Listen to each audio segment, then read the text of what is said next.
Baសួស្តីអ្នកគ្នាថ្ងៃនេះខ្ញុំមកចែករំលែកតាក់ទងជាមួយនឹងការបង្កើត pivotable timeline បាទ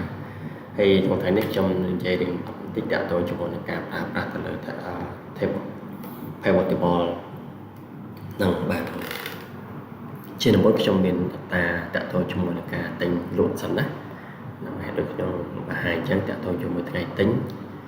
ប្រភេទផលិតផលដំណាំលក់ឬក៏នឹងចំណូលដែលយើងលក់អំពីស្រាបៀរលក់អំពីប្លន់លក់ពីភៀងតែចឹងបីបង្កើតតាប្រព័ន្ធនេះស្រីកណ្ដាលរបស់សិនមក insert pivotable នៅក្នុងនេះជាទូទៅវាឲ្យយើងយល់ញូតែម្ដងដើម្បីបង្កើតពេលយើងចុច OK ចឹងវាបង្កើតនៅក្នុង sheet ថ្មីតែបើសិនអ្នកគ្នាចុចចូល existing មានន័យថាអ្នកគ្នាទៅរើសទីតាំងដែលត្រូវបង្កើត pivotable ហ្នឹងណាប៉ុន្តែកុំឲ្យវាមានភាពស្មុគស្មាញច្រើនយើងយល់ញូតែម្ដងទៅណាហ្នឹងហើយអូខេចឹងនៅក្នុងនេះវាមាន field 4សម្រាប់អ្នកគ្នាដាក់ចូលណាចឹងវាមាននេះ pro មានថាតន័យនេះដាក់ជាឈរ column មានន័យថាអ្នកគ្នាដាក់តន័យជាជូដេងសម្រាប់ volume នេះសម្រាប់អ្នកគ្នាដាក់ជាតម្លៃលេខដាក់តែតម្លៃលេខទេហ្នឹងហើយ filter សម្រាប់យើង filter យកឈ្មោះឬប្រភេទផលិតផលដែលយើងចង់ filter ហ្នឹងតាមឈ្មោះនីមួយៗដែលជាឧទាហរណ៍ខ្ញុំចង់បានserep ខ្ញុំចូលឈរហ្នឹងហើយតើ serep ខ្ញុំម្នាក់ហ្នឹងណាគាត់លក់បានអីខ្លះហ្នឹងហើយលក់បានអីខ្លះចឹងយកផលិតផលមកដាក់នៅជួដេងបាទចឹងនេះឃើញហើយបាទវារត់ចឹងណាហើយតើមកយកចំណូលក៏អត់លក់បាទដាក់នៅតម្លៃលេខចឹងវានឹង count ហើយហ្នឹងហើយ count សំដៅវានឹងសាំចំនួនទឹកប្រាក់ដែលគាត់បានលក់ serep មកបានលក់បាទប៉ុន្តែបើនេះចង់ដឹងថាតើគាត់លក់នៅក្នុងប្រភេទផលិតផលមួយបានប្រមាណ unit អ្នកគ្នាអាចចុចនេះណាចុចនេះមកជា count អូខេអញ្ចឹងមានន័យថាចំពោះ serep អ្នកគាត់លក់បាន airport បាន1 unit ភេនឹងបាន1 unit ចឹងតោះបាន2អានេះជាការលក់ទៅតាមប្រភេទផលិតផលដែលគាត់បានលក់បានតាម serep ម្នាក់ប៉ុន្តែបើយើងកង់ដឹងពីចំនួនទឹកប្រាក់អ្នកគ្នាយកដូចខ្ញុំវិញទៅដូរមកសាំវិញអូខេបាទនេះគឺជាការប្រើប្រាស់តា pivot ណាបន្តមកអ្នកគ្នាចង់បង្កើតតាក់ទងជាមួយនឹងtime table ដែលអាចបញ្ជាទៅលើ pivot table នេះបានឧទាហរណ៍ថាខ្ញុំចុច insert មក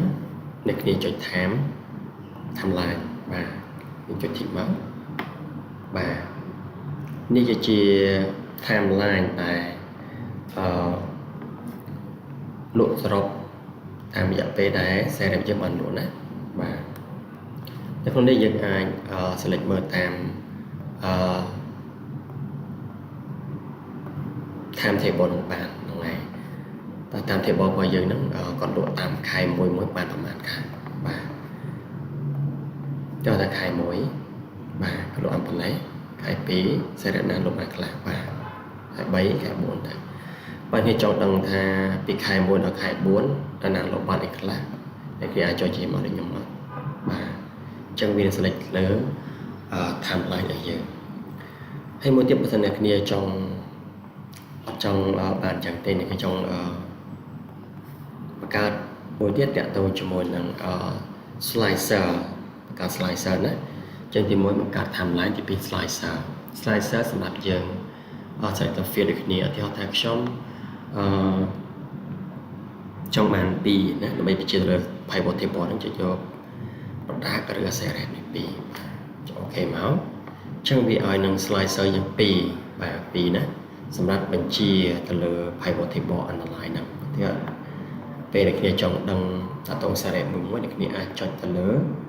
បាទ slicer ហ្នឹងវានឹងបញ្ជាទៅលើ pivot table underline ហ្នឹងបាទនេះដូចគ្នាយ៉ាងដែរដំណើរលុបបែកខ្លះបាទ នេះជាការបង្ហាញខ្លះសម្រាប់ជាប្រយោជន៍ដល់គ្នាក្នុងការអនុវត្តគ្នាបាទខ្ញុំសង្ឃឹមថាការបង្ហាញនេះវាអាចជាប្រយោជន៍សម្រាប់អ្នកគ្នាសម្រាប់ដោះស្រាយឬក៏អនុវត្តការងារប្រចាំថ្ងៃរបស់យើងបងប្អូនបាទអរគុណច្រើនសម្រាប់ការចំណាយពេលในការទស្សនាវីដេអូនេះហើយខ្ញុំសង្ឃឹមថាវីដេអូនេះអាចជាប្រយោជន៍ដល់អ្នកបងប្អូនដែលមិនបាច់ចំណាយពេលទៅរៀននៅសាលាដែរហ្នឹងហើយបាទហ្នឹងហើយអរគុណច្រើន